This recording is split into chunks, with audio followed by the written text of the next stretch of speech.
प्रिय बच्चों, आप लोग मंजरी हिंदी की पुस्तक खोल लीजिए और उसमें पृष्ठ संख्या 57 पर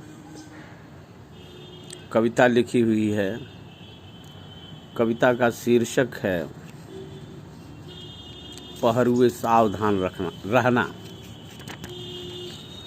पहरुए सावधान रहना इस कविता के रचयिता गिरिजा कुमार माथुर जी हैं। इनका जन्म सन 1918 ईस्वी में अशोकनगर मध्य प्रदेश में हुआ था। एक प्रसिद्ध कवि, नाटककार और समालोचक के रूप में जाने जाते हैं। पृष्ठ संख्या 58 पर हरे रंग के कॉलम में इनका जीवन परिचय लिखा हुआ है, उसे देखो। पृष्ठ संख्या 58। मंजीर, नाश और निर्माण, धूप के धान, शिला, पंख चमकीले आदि इनकी प्रसिद्ध काव्य रचनाएं हैं। इनकी कविताओं में देश प्रेम, प्रकृति प्रेम और मानव प्रेम समाहित है। वर्ष 1991 में इनकी कविता संग्रह मैं वक्त के हूँ सामने के लिए साहित्य अकादमी पुरस्कार दिया गया। 10 जनवरी सन 1994 ईस्वी में इनका निधन हो गया। अब पृष्ठ संख्या 57 पर कविता देखें। इसका संदर्भ कैसे लिखेंगे? इस प्रकार लिखेंगे। प्रस्तुत पद्यांश हमारी पाठ्य पुस्तक मंजरी के पहरुए सावधान रहना नामक कविता से लिया गया है। इस कविता के रचयिता गिरिजा कुमार माथुर जी हैं। अब संदर्भ के बाद व्याख्या के पहले प्रसंग लिखना होता है कि यह कविता किस अवसर पर किस स्थिति में लिखी।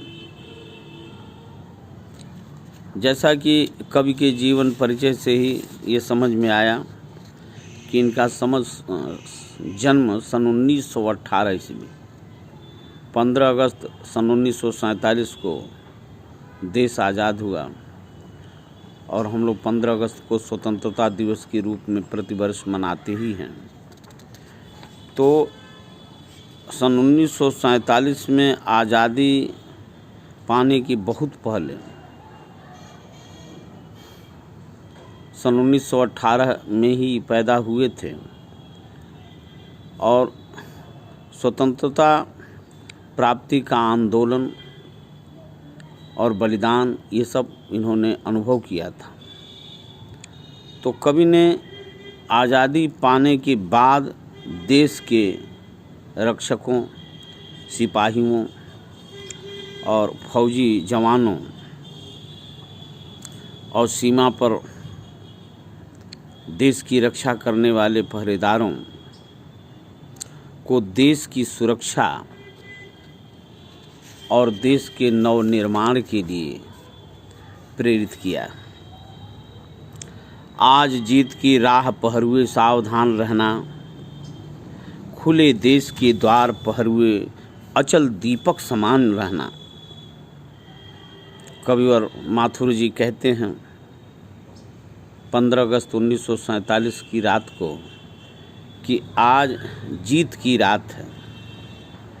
देश के पहरेदारों, सावधान हो जाओ, देश के सीमाओं के द्वार खुले हुए हैं।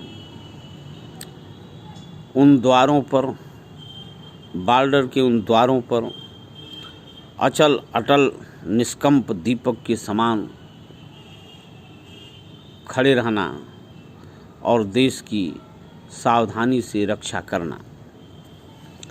प्रथम चरण है नए स्वर्ग का, है मंजिल का छोर। इस जनमंथन से उठाई पहली रत्न हिलोर। प्रथम चरण है नए स्वर्ग का। प्रथम कदम है। अब आज़ादी के नए स्वर्ग का ये प्रथम कदम है, प्रथम चरण है। अब ये मंजिल का छोर है, किनारा है, अभी हम मंजिल पर नहीं पहुँचे। इस जनमंथन से उठाई पहली रत्न हिलोर, ये भारत की जनता, ये जन, इनका मंथन हुआ जैसे मथानी से दही मथी जाती है, और उस मथानी के मंथन से ये पहली रत्नों की हिलोर, समुद्र मंथन से जिस प्रकार 14 रत्न निकले थे, उसी तरह जनता रूपी दही समुद्र को मथने से, मंथन करने से रत्नों की हिलोर जन समुद्र में उठाई है। लेकिन अभी शेष है पूरी होना जीवन मुक्ता डोर। लेकिन जीवन के मोतियों की माला अभी अधूरी है, वो डोर अभी अधूरी है, अभी उसे पूरा करना है, अभी शेष है, बाकी है उसे पूरा करना। क्योंकि नहीं मिट पाई दुख की विगत सांवली कोर, अभी आज़ादी मिली है, अभी दुख की विगत बीती हुई सांवली कोर मिट नहीं पाई। इसलिए पहरुए सावधान रहना।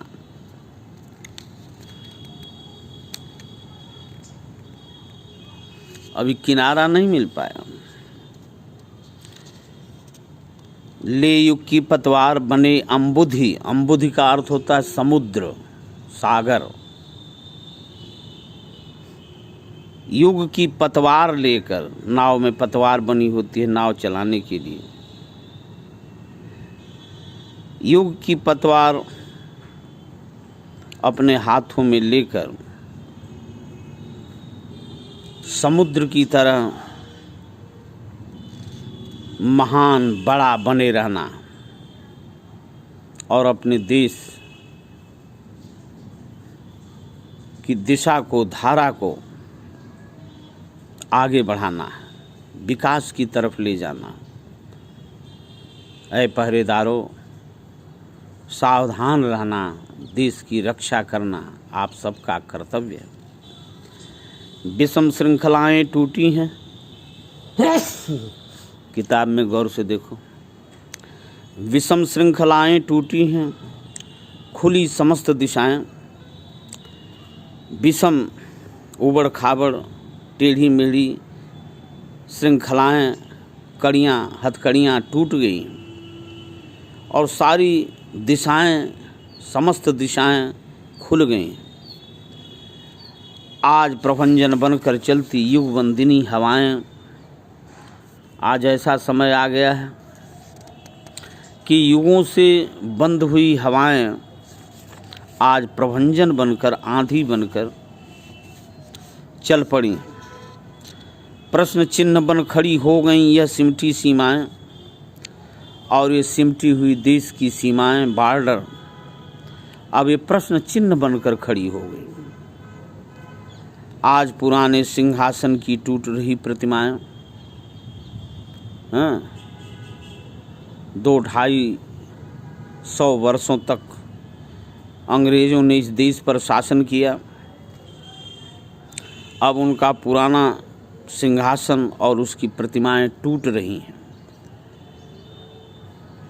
उठता है तूफान इंदु तुम दीप्तिमान रहना। इंदु माने चंद्रमा। तूफान उठ रहा है, चंद्रमा तुम दीप्तिमान रहना, चमकते रहना। पूर्णिमा के चाँद के दिन, पूर्णिमा के दिन समुद्र में बड़े बड़े तूफान उठते हैं, क्योंकि गुरुत्वाकर्षण शक्ति अत्यधिक हो जाती है। तो चंद्रमा तुम चमकते रहना, दीप्तिमान रहना, क्योंकि समुद्र में, जन समुद्र में तूफान आ गया। ऐ देश की